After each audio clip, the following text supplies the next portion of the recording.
Heading note को limitation of both theory.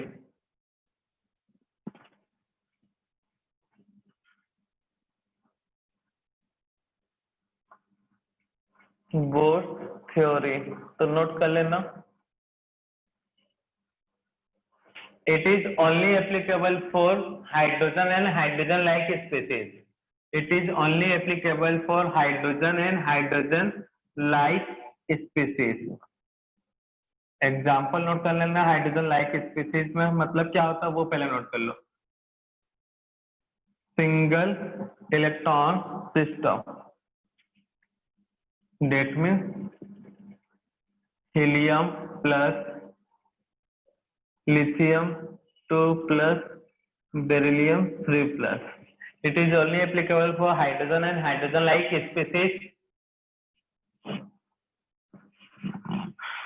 First था ये। Second, it does not explain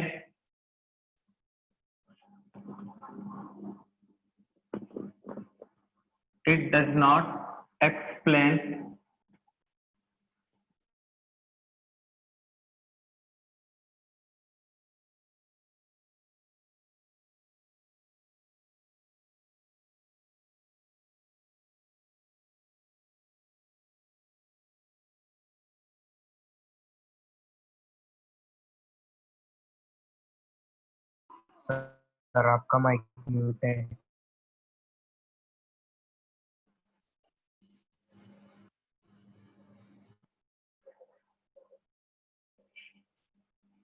It does not explain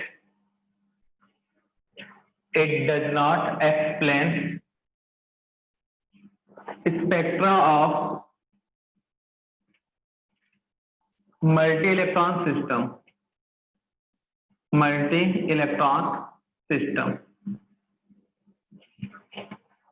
It does not explain spectra sir of आपने multi-electron सबसे ऊपर system. क्या लिखा है वो?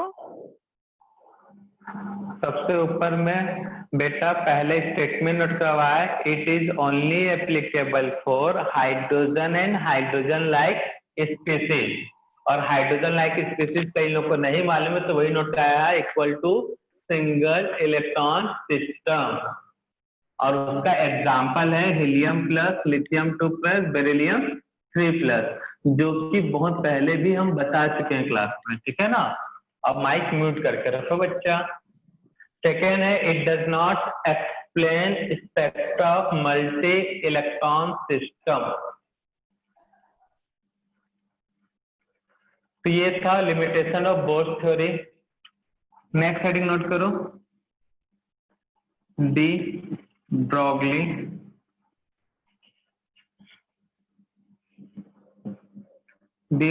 थ्योरी, या इसे बोलते हैं ड्यूल रिलेशनशिप,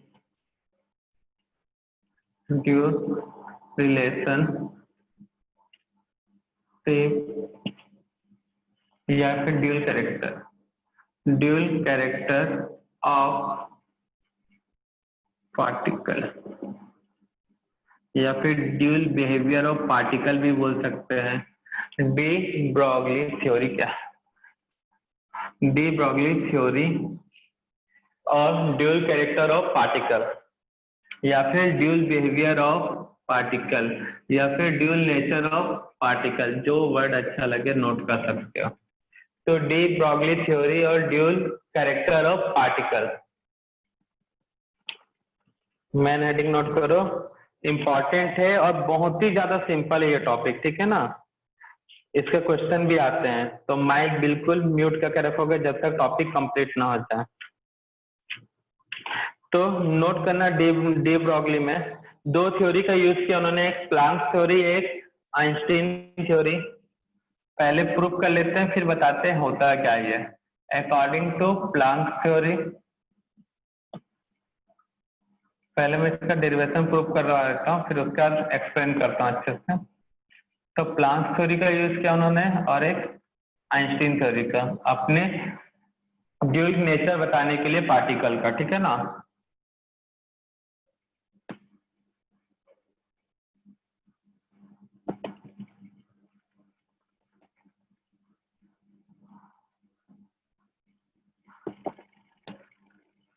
सर एडमिन के मैसेज। ओहो,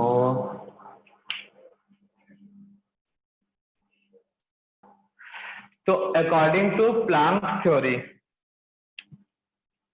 जो एनर्जी होता है वो इक्वल होता है एच न्यू के,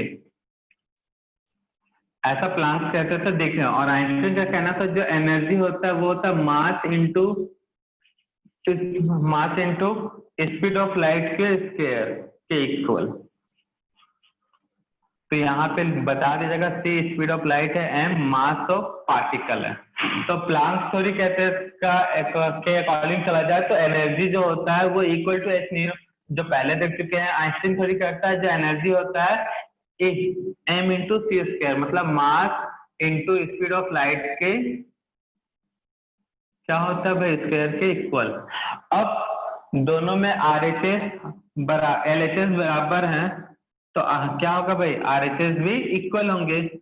तो बाय इक्वेशन 1 और 2, ये बोर्ड एग्जाम में पूछता भी है, ठीक है ना। तो खैर बोर्ड का तो टेंशन लेना नहीं होता ना तुम लोग को।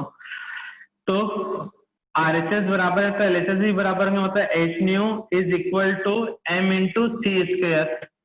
और तुमको जब प्लैंक थ्योरी हम बता रहे थे तो उस समय हमने ये भी बताया था जो न्यू है फ्रीक्वेंसी ऑफ लाइट वो क्या होता है speed of light divided by lambda के इक्वल। तो इसका वैल्यू यहाँ पुट करोगे तो है h into c by lambda m into c square. अब सी स्क्वायर और सी कैंसल तो बचेगा क्या h upon lambda m into c, and lambda is equal to what?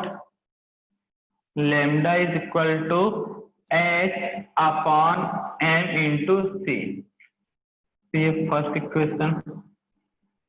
अच्छा यहाँ पे c क्या है स्पीड ऑफ लाइट पार्टिकल। अगर ऑर्डिनरी पार्टिकल है जैसे पत्थर ईंट तो इन सब का स्पीड को हम किससे रिप्रेजेंट करते हैं v से। जो भी मूविंग पार्टिकल है अगर लाइट का पार्टिकल नहीं है तो उसकी स्पीड को हम लोग v से, तो यही लिख लेते हैं एक speed of particle, speed of particle is v। तब फॉर्मूला क्या हो जाएगा भाई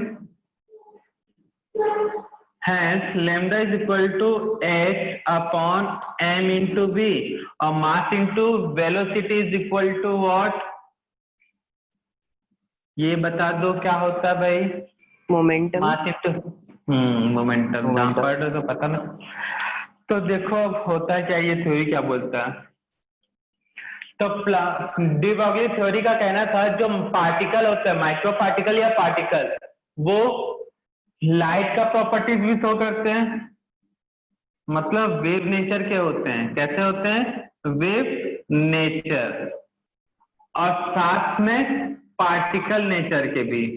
अब कई लोगों को समझ में नहीं आएगा ये होता क्या है, इसलिए ड्यूल करेक्टर बोल रहे हैं। जो पार्टिकल होते हैं वो लाइट की तरह भी बिहेवियर शो करते हैं, मतलब वेव नेचर के होते हैं और सिंपल सा पार्टिकल नेचर के भी होते हैं।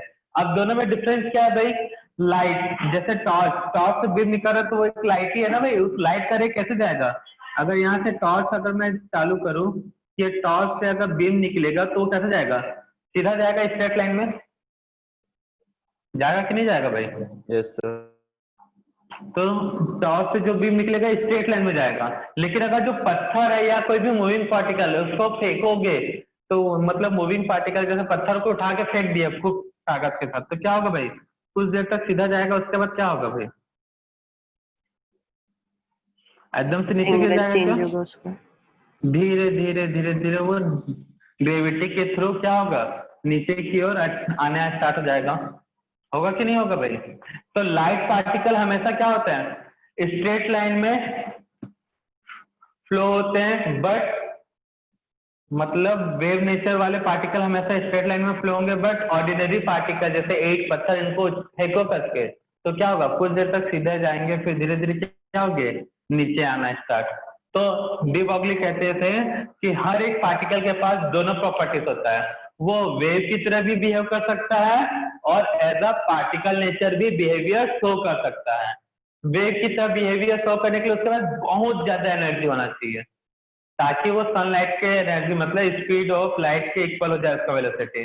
अगर वो वेलोसिटी अचीव नहीं कर पाया तो कैसा नेचर हो जाएगा, पार्टिकल। जो तूने पत्थर फेंका उतना तुमने फोर्स ही नहीं लगा पाया, क्योंकि उसका एनर्जी मतलब उसका वेलोसिटी किसके इक्वल हो जाए, c के इक्वल। तो वो क्या होगा, कुछ जगह नीचे गिर जाएगा। बट तुमने उतना एनर्जी लगा दिया कि सनलाइट के एनर्जी के इक्वल हो गया, तो वो क्या होगा, हमेशा सीधा फ्लो होते जाएगा। क्लियर है? तो इसी को बोला जाता है ड्यूल नेचर ऑफ पार्टिकल या फिर डी ब्रॉगली थ्योरी। तो डी ब्रॉगली थ्योरी का कहने का मतलब था पार्टिकल कोई भी हो उसका दो नेचर होंगे, एक तो वेव और दूसरा पार्टिकल। वेव मतलब स्ट्रेट फ्लो करना और पार्टिकल मतलब सीधा जाने के बाद धीरे धीरे डाउन टू अर्थ आना। अब बताओ किसी को कोई तकलीफ है इसमें?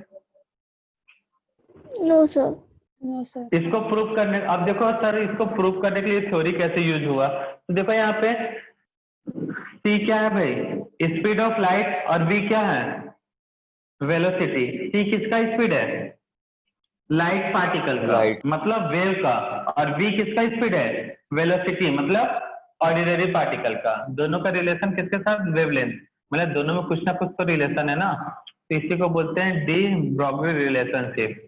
तो डी ब्रॉगली रिलेशनशिप जब भी पूछे तो उसमें दो बातें नोट कर लेना। एक छोटा सा लाइन है, any particle shows two types behaviour, first wave nature and second is particle nature. इसके बाद ये प्रूफ, तो दो बातें नोट करो। According to de Broglie theory, according to de Broglie theory, according to de Broglie theory, according to de Broglie theory, any particle source, according to de Broglie theory, any particle source two types behavior or character, two types behavior or character।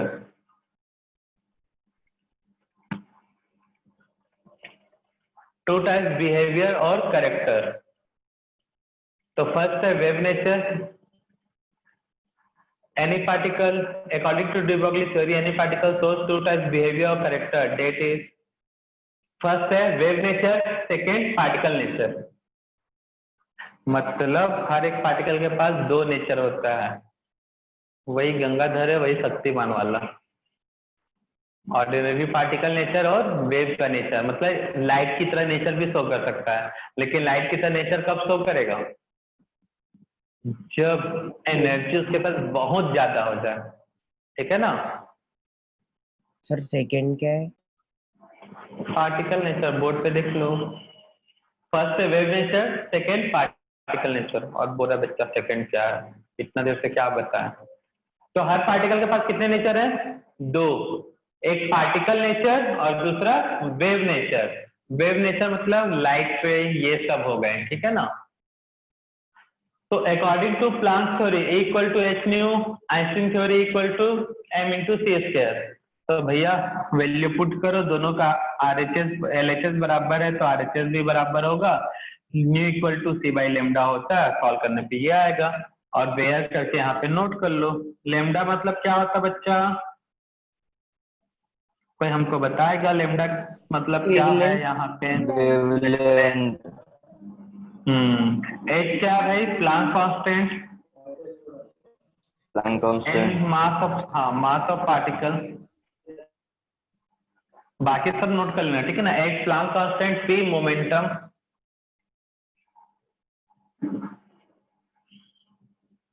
P momentum, V velocity, ये लिखा है we velocity. बाकी सब तो पता ही है। H Planck constant है, note down कर लो जल्दी।